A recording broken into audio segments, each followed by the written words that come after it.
Hello, everybody. Welcome into Talking Fitchburg on this Thursday, June 10th, 2021. I'm Jeremy Crosby. Hope you had a wonderful day. Another hot one out there, and the hot weather is here to stay. It sounds like, at least through the weekend. So be on the lookout for that. We talked a little bit about heat safety. Say that 10 times fast. On our broadcast this morning, we want to make sure that you do stay safe out there and protect yourselves when it comes to the heat, as it is just continuing to be hot. So take lots of breaks and get out of the elements when you can and check on your loved ones. We got a busy show for you. As mentioned, today we're going to take a look back at the bat story we ran last month about both building a bat house and discussion about the bat population here in Fitchburg and how that works.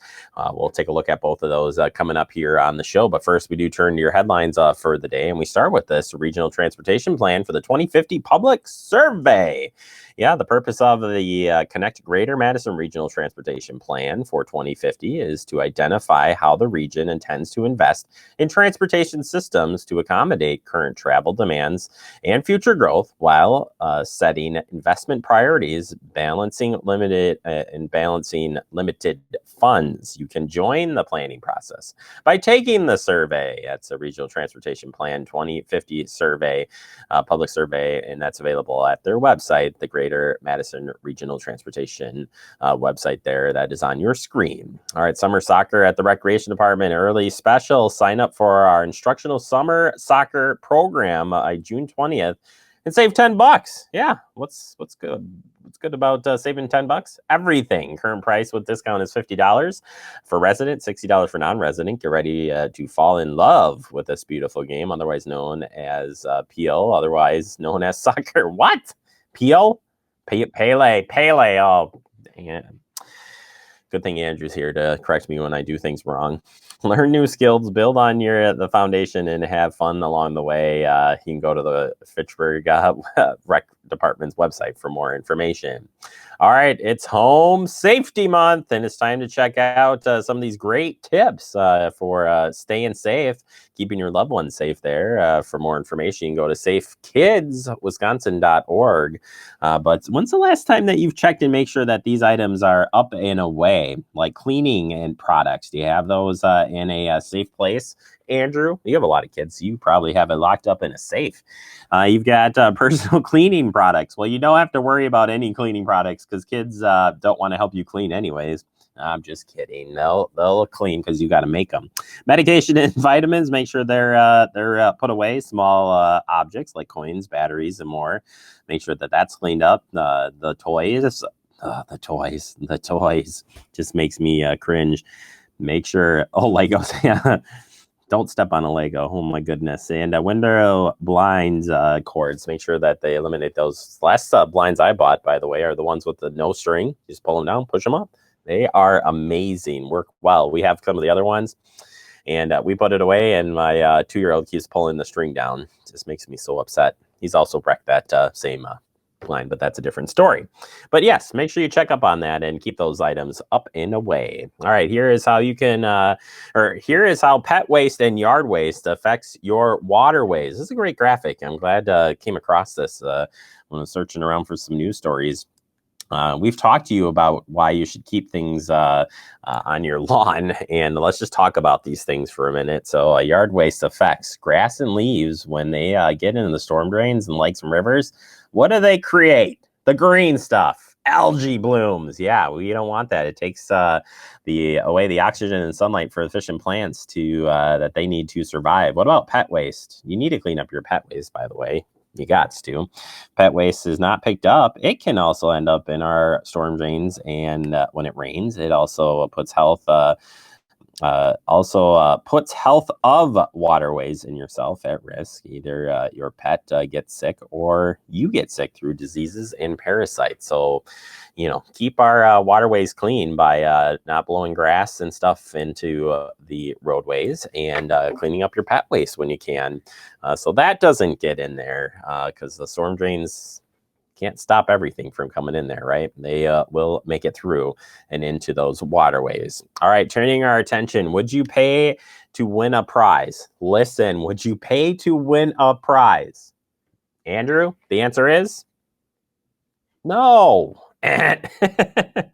Darn it, I wish we could get that on air for that. Sweepstakes and lottery scams resulted in higher financial losses during COVID-19 pandemic compared to the previous 3 years, particularly in older adults, according to new research from the Better Business Bureau, that's BBB, warns consumers never to pay money to claim a prize. Never pay money to claim a prize. If anyone asks for money before delivering a prize, it's likely a scam. I'm thinking the only time that you would have to pay to get your prize is pay the taxes on a prize, right? Half of the time, folks, did you sign up to win the prize? We just talked about this the other day on some of the interviews that we're doing with BBB. We got to be on the lookout for that. People over the age of 55 continue to be the primary target of these sweepstakes, lottery, and prize scams, representing 72% of the fraud reports for this type of scam received by the Better Business Bureau scam tracker during the last 3 years. Of the older consumers who were targeted, 91% reported that they lost money. Adults over 55 lost an average of $978, while those 18 through 54 lost an average of $279, according to the scam tracker. You can find more resources and ways to avoid this, but my one is, if you didn't sign up for it or you weren't expecting it, then it's a scam. And if you have to pay to get it, not a good thing. So there is the information. Report. That's all I ask. Report it. We'll share the links so you can check out this story and all the other ones. We do that every time. And I say we, Andrew, he posts it up. He does a great job. All right, we're going to take a quick break. Coming up next, we open up our bat stories. We're talking about building a bat house right here in the city of Fitchburg next on TF. I expected it to be a lot easier. I thought it was going to be a piece of cake. I didn't know what step to take next. I was transitioning from the military. I was a vehicle gunner. An avionics specialist. I was an MP, military police. My friends thought I could do anything. I missed my unit, my family. Playing with my daughter, I felt like a stranger. I was overwhelmed. I couldn't sleep. I just wanted to be by myself. I didn't have a clear sense of what to do next. I was too proud. And then I thought, if I'm going through this, other veterans have gone through it too, Right? I started to open up. And it made a huge difference. So I reached out, and I saw that I wasn't alone. Because before I was able to take on my next mission, I had to take on just taking care of myself. To find purpose. We are not alone. Other veterans have transitioned from the military and overcome mental health challenges. Visit maketheconnection.net. Welcome back into Talking Fitchburg. We're in the digest, and today we're going to look at building a bat house. Have you ever wondered how to build a bat house? Well, we've got some helpful tips here coming up, but we had a great volunteer here who helped put this rare but really neat bat house up, and yeah, it's a great story. Take a look. My discussions with the city naturalist, Anna Healy, we talked about bat houses, and in the situation of Fitchburg's parks and really many municipalities, a bat house is important as an effort, but you really have to find out, are they going to make use of the house? There are diseases that bats are suffering. So one of the things I began to do is just research the problem and found that there are a lot of bat houses that have been built over time that are insufficient. And so I worked on looking for what, if we're going to try it, what's going to work. So that led me to asking on Nextdoor Fitchburg, the person here with me, Isang Guo, who volunteered then to make a bat house, and he and I never met until the project was nearly completely finished, but spent a lot of time exchanging ideas and looking at plans and refining what we thought would work best for us here in this region of Wisconsin to attract cave bats. Well, Sue reached out to me and she asked, hey, do you want to build a bat house for the city of Fitchburg? And I was like, hey, why not? You know, we're all staying home most days these days, and these guys are, you know, cute little guys. So sure, why not? It feels great to volunteer for the city. I've lived in Fitchburg for 5 years or so. It's a great opportunity to do something for the city. You can build a bat house in a few ways. You can either use plywood, or you can use rough sawn cedar join them together and make the boards that way. You want to make sure they have a 1/4 inch spacing between each panel so they can crawl in and out. And then you want to make sure all the holes are sealed so rainwater doesn't get in, so it can last a long time. I just have a belief that most people are good inside and want to help and do what they can with the time that they have and the talents they have. And I just read along and see what people are talking about on Nextdoor Fitchburg. And he was mentioned as someone who had shared ideas and information because he does woodworking for small projects for himself or friends. So I didn't want to overcommit him to anything, so I sent him a private message. I didn't ask him out in the open, hey, do you want to do this? I gave him just the opportunity to privately say thanks, but no thanks. And he thought about it for just a very short while and said yes, he'd give it a try, which led us to spending our time sharing house plans for bats. And we only met, the two of us, last week, and I think we've been talking about this project at least 2 months, maybe more. He got at it right away. I didn't realize until today that he bought some of the materials. I thought that he said he had a source for the cedar, and I thought that meant someone gave it to him, but he bought it, so thank you very much. But he's the person with the skills, and he was very open to the two of us just looking back and forth, reading what we could find, and then deciding what happens inside the structure of the house. I built a few other furnitures, garden beds and whatnot. Bat house is definitely an interesting project, which is the first for me. So it's a good experience. One of our discussions was this very same design had 3 variations. What bats like to do internally is regulate the colony temperature by crawling around those panels from one to the next if they're too cold or they're too warm. And you can leave gaps at the top of the panels near the ceiling, no gaps at all, and just let them climb up and down by going all the way down to the bottom and then up the next panel. And then the site in British Columbia had taken this bat house design, but they drilled holes in every panel sort of halfway down. So there's a double set of holes in each panel halfway down, which made most sense to us because then any bat only has to go halfway up or down a panel to move to the next panel. So it's black because bats like to live in a warm temperature. So black is to attract heat. There's ventilation hole in the front. There are ventilation holes on the side too. These little scratches on the front here, they are, this is the landing pad. So when bats fly in, they will land here and crawl up into the house. There's aluminum wrapped around the top of the house to sort of protect the wood from the weather. And all the seams and everything, all the holes are sealed. So we've definitely tried to make this last as long as possible. Cave bats are the ones that are really stressed. The populations are stressed because of something called white nose syndrome, which is a fungal disease. When they're in the hibernation state south of here in caves, if they're infected, it causes them to wake up over and over again, and the act of waking up and trying to settle down again burns all their reserves. So when springtime comes, they have almost no energy to migrate. Yet, there are some here. We get reports that they're here, and the plans that Isong and I put together were to attract this type. There's a third element to the story.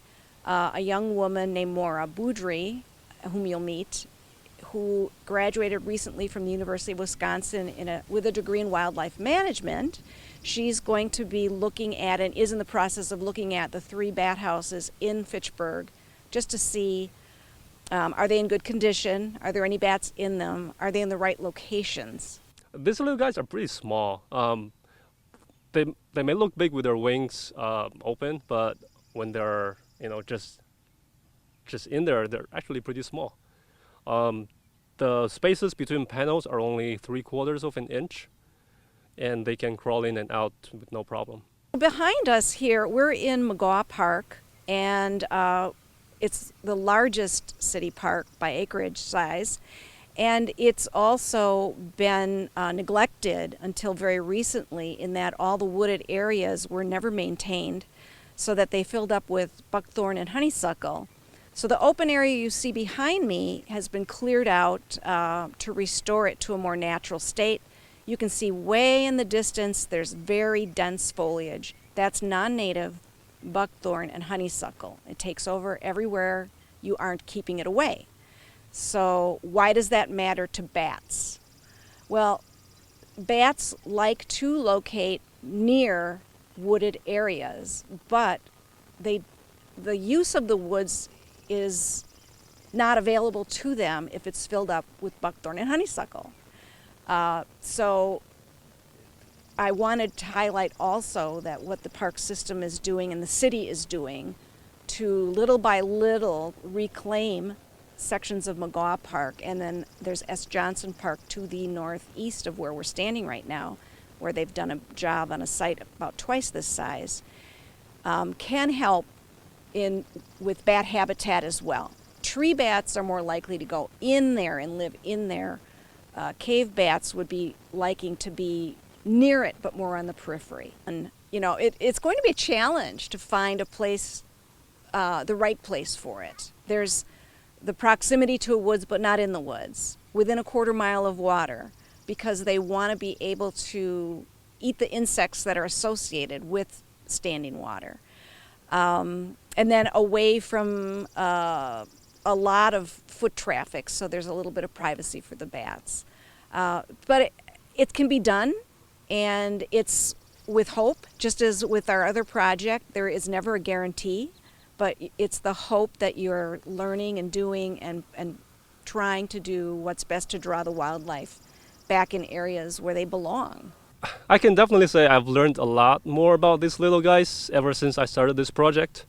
I feel like these guys, they are really good for us. They eat lots of mosquitoes and other insects. So it's good to have these little guys around and create a good environment for them. It'll be great to see little bats living in this house. I'm going to bring my son to take a look at it and say, hey, your daddy built this. All right, there you have it. Appreciate the volunteer helping out with that. And we're going to continue our conversation here. Take a quick break. Coming up next, we open up the conversation about bats here in the city of Fitchburg, where they are and where they could be in the future. Next, right here on TF. Last week, Brandon met a girl on a dating app. One day after work, he finally found the courage to ask her out. No answer. He started to panic. Was he being too pushy? Maybe it was too... Hey, sorry I didn't respond. I was driving. I would love to go on a date. How does tonight sound? Brandon tried to play it cool, but inside he knew. A girl so smart, so responsible. She must be a keeper. Food. It nourishes, brings us together, and adds flavor to life. That's why it's important to wash hands, surfaces, and fresh produce. Keep raw meat, poultry, and seafood separate from ready-to-eat foods like fruits and vegetables. And cook to proper temperatures using a food thermometer. Enjoy! And refrigerate leftovers within 2 hours. For more tips on safely preparing foods, visit homefoodssafety.org. Yeah, I know. Wait, Yeah, just look at that. It's so sad.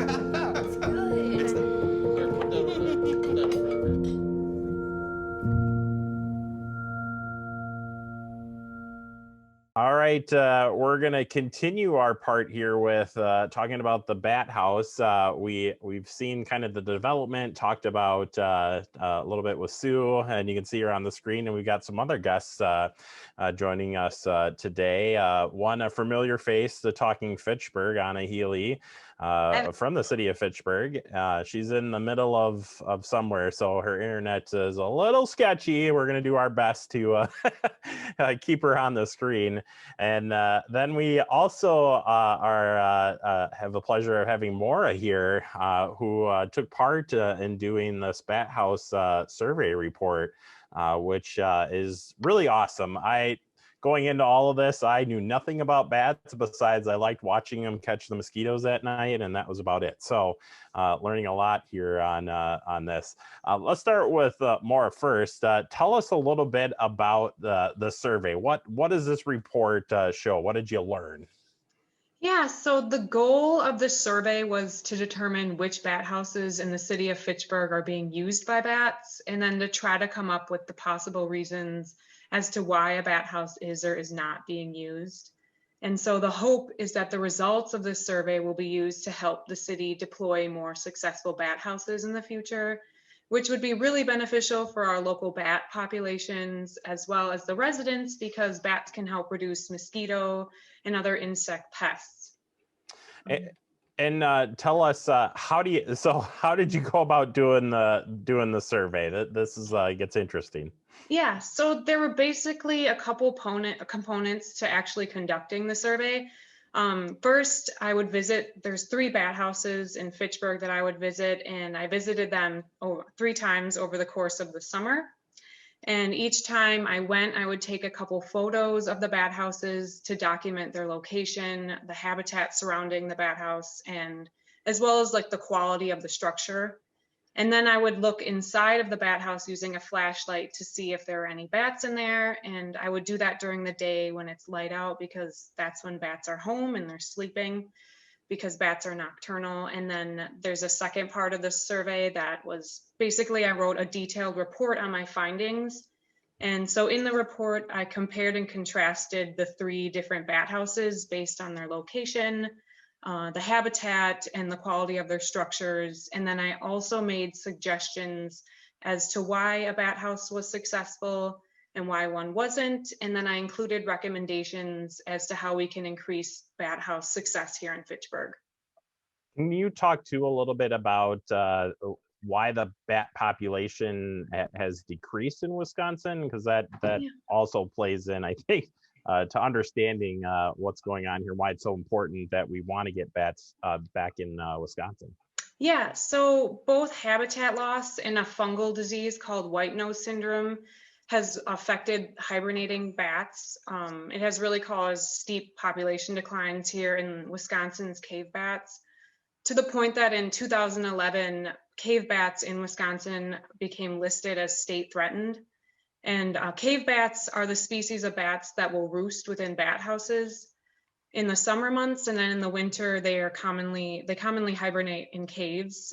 So installing additional bat housing for our local bats within suitable locations is one possible way that we can try to help the species by providing safe places for them to roost and to raise their young. Anna, as you come into this, our tree extraordinaire, among other things that you do, the placement of the bats, how does this all work in for your part? What are you doing with the survey and working with Sue and getting some bat houses up in Fitchburg? Well, good question. So basically, we've had a lot of interest in bat houses, especially not so much this year, but the last 2 years. We had, as everyone can probably remember, just horrendous mosquitoes. And that was one solution people had, like, hey, let's put up some bat houses and see if we can attract some bats, which isn't a bad idea. But I told folks, I'm like, well, we do have several bat houses in the city, and I don't think they are being used by bats, and I'm not sure why, and I don't really have the time to figure it out.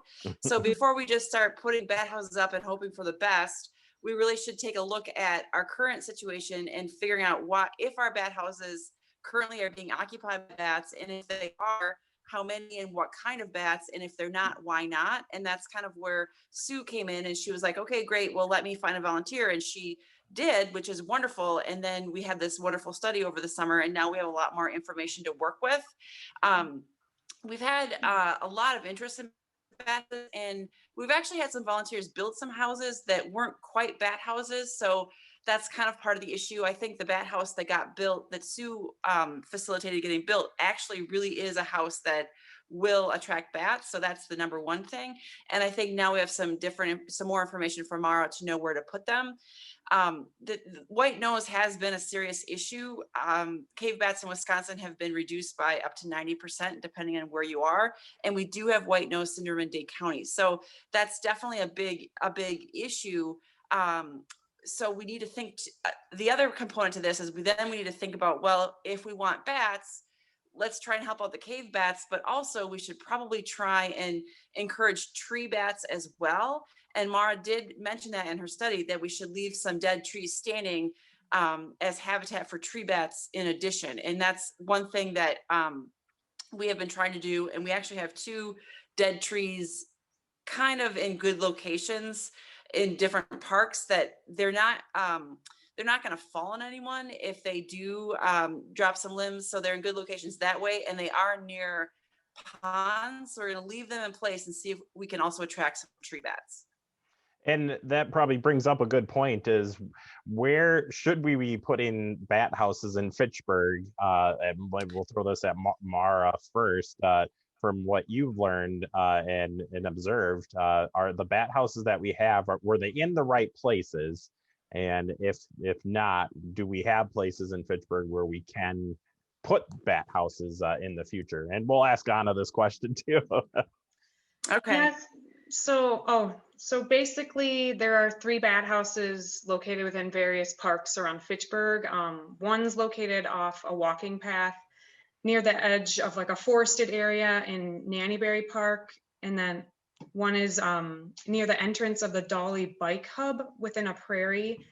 And then another one is right off the Cannonball Trail path. So in my survey, the only bat house where I saw bats were in the Nannyberry Park bat house.